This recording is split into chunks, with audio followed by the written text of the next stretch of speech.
Mangolpuri industrial area में इस व्यापारी समागम में सभी का अभिवादन करने का, सबसे रूबरू होने का मौका मिला।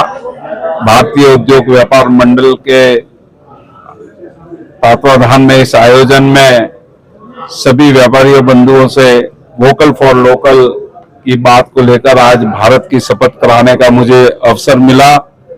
जब देश के प्रधानमंत्री जी वोकल फॉर लोकल की बात करते हो, देश के प्रधानमंत्री जी वन डिस्ट्रिक्ट वन प्रोडक्ट की बात करते हो, देश के प्रधानमंत्री जी एक भारत श्रेष्ठ भारत की बात करते हो, देश के प्रधानमंत्री जी मेक इन इंडिया की बात करते हो, उसी क्रम को लेकर आज हमने भारत की शपथ कराई और हम सबने ऑपरेशन सिंदूर के तहत इस भाव से इस शपथ को लिया है कि आने वाले देश की हर चुनौती में दुश्मन देश के साथ या जिसने भी हमारे साथ इस प्रकार का व्यापार के साथ अभद्र व्यवहार करने की हिम्मत की, उन सब को निपटने के लिए अब हमारा व्यापारिक अर्थ सैनिक के रूप में खड़ा होने की संकल्पना के साथ ऐसे प्रकल्प हम पूरे भारत में करा रहे हैं।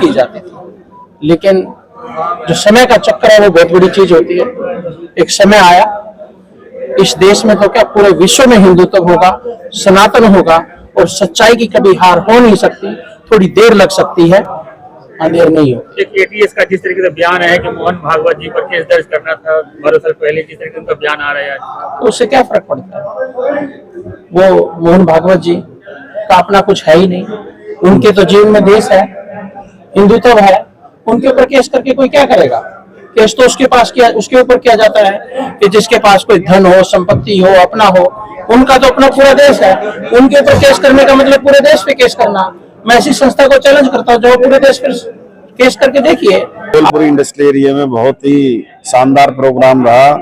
लगभग 500 से ज्यादा व्यापारियों ने इस सम्मेलन में हिस्सा लिया और राष्ट्रीय व्यापारी कल्याण बोर्ड के अध्यक्ष माननीय सुनील सिंह जी ने सबको स्वदेशी के लिए शपथ दिलाई। इस कार्यक्रम में हमारे लोकप्रिय क्षेत्रीय विधायक करनेल सिंह जी ने भाग लिया। जिला अध्यक्ष भाजपा अजय खटाना जी आए। खाटू श्याम मंदिर के अध्यक्ष श्री घनश्याम दास जी गुप्ता जी और अग्रसेन इंटरनेशनल हॉस्पिटल के वरिष्ठ उपाध्यक्ष लाजपत बंसल जी एवं चेयरमैन श्री रामविलास गोयल जी ने हिस्सा लिया। जिस तरीके से लोकल फॉर वोकल की बात की जाती है, तो दिल्ली में किस तरह से आप लागू होगा, ये किस तरह अभियान चलाएंगे, क्या कहना चाहेंगे? जब किसी चीज के लिए लक्ष्य तय किया जाता है तो हमारा वोकल फॉर लोकल जो है वो सिर्फ इस वजह से स्लो चल रहा है कि चाइना का सामान सस्ता आ रहा है। जब भारत सरकार उद्यमियों को लाभ देगी उस चीज का और सपोर्ट करेगी तो हम भी चाइना को कम्पीट कर सकते हैं और अपना स्वदेशी का 100% वो। तो मैसेज क्या देना चाहेंगे सभी व्यापारियों को, किस तरह से कार्य जितना हो सके स्वदेशी को अपनाएं और चाइनीज सामान को ना कहें। धन्यवाद।